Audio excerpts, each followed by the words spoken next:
Sveicināti ezoteriskajās aprindās, lieto tādu izteicienu, lai kļūtu vai kļūt par labāko sevis versiju. Lietojam mēs visādus vārdus, un ko tas īsti nozīmē? Lai kļūtu par labāko sevis versiju. Es gribu kļūt par labāko sevis versiju.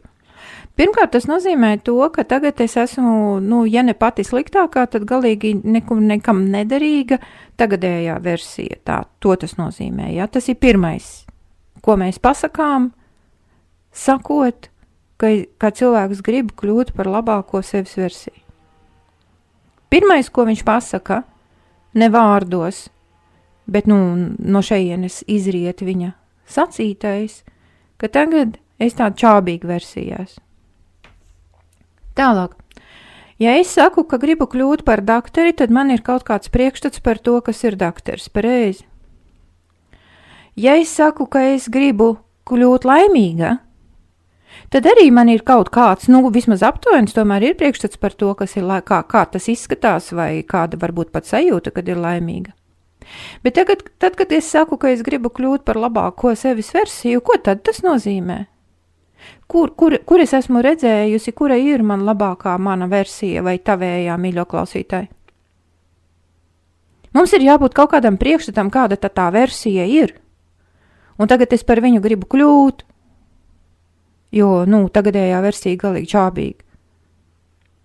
Bet tādas versijas jau nav. Viņa jau vēl nav radīta. Labākā manis versija vai labākā tava versija. Tad kā es varu kļūt par labāko sevis versiju, ja viņas vēl vispār nemaz nav? Un kur šī versija ir? Ja es gribu kļūt par dakteri, tad viņa, labi, es savā ikdienā kaut kur to es redzējusi kādu dakteri. Labi, reku, te viņš bija, te es viņu satiku. Ja es gribu kļūt laimīga, tad es varbūt vismaz esmu redzējusi kādu laimīgu cilvēku, un man likās, ka es arī tāda gribu būt. Bet ja ir labākā versija, tad kur es viņu varēju redzēt? Kur viņa vispār ir šī labākā versija, par kuru es gribu kļūt? Tādas jau nav. Ne iekšā, ne ārā, ne manī iekšā. Ja viņa ir manī iekšā, varētu teikt, viņa tur tavā gaismā ir iekodēta, kaut kur viņa tur ir ierakstīta. Bet es jau viņu neesmu redzējusi.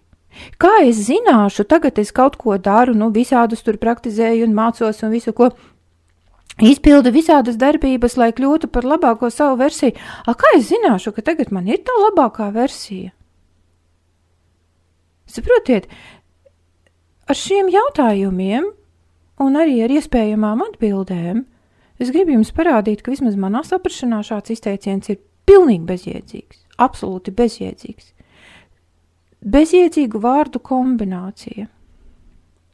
Un ziniet, kas ir šādas bezjēdzīgu vārdu kombinācijas, kas notiek tad, kad cilvēks izmanto vārdus, kuru būtību viņš nesaprot tādā ziņā, ka viņam nav pieredze vispār. Tās ir maģiskās formulas, kuras programmē cilvēka apziņu. Akcentējot cilvēka apziņā šo labāko viņa versiju, tiek akcentēta šī labākā viņa versija, kaut kur viņa ir, bet kaut kur vispār diez viņa zina, kur viņa ir. Patiesībā īpaši spēcīgi tiek akcentēta tā viņa versija, kura nav pati labākā.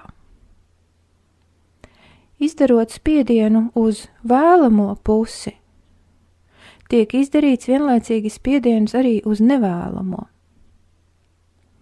Un šāda izteiciena patiesā būtība ir aktualizēt cilvēkā sajūtu, izjūtu neapzinātā līmenī. Citādāk, ja apzinātos cilvēks, viņš tādas vārdus nelietot, bet neapzinātā līmenī akcentē cilvēkā izjūtu, ka tu esi nekas. Un tevi sauc nekā, ka tava tagadējā versija nekam neder.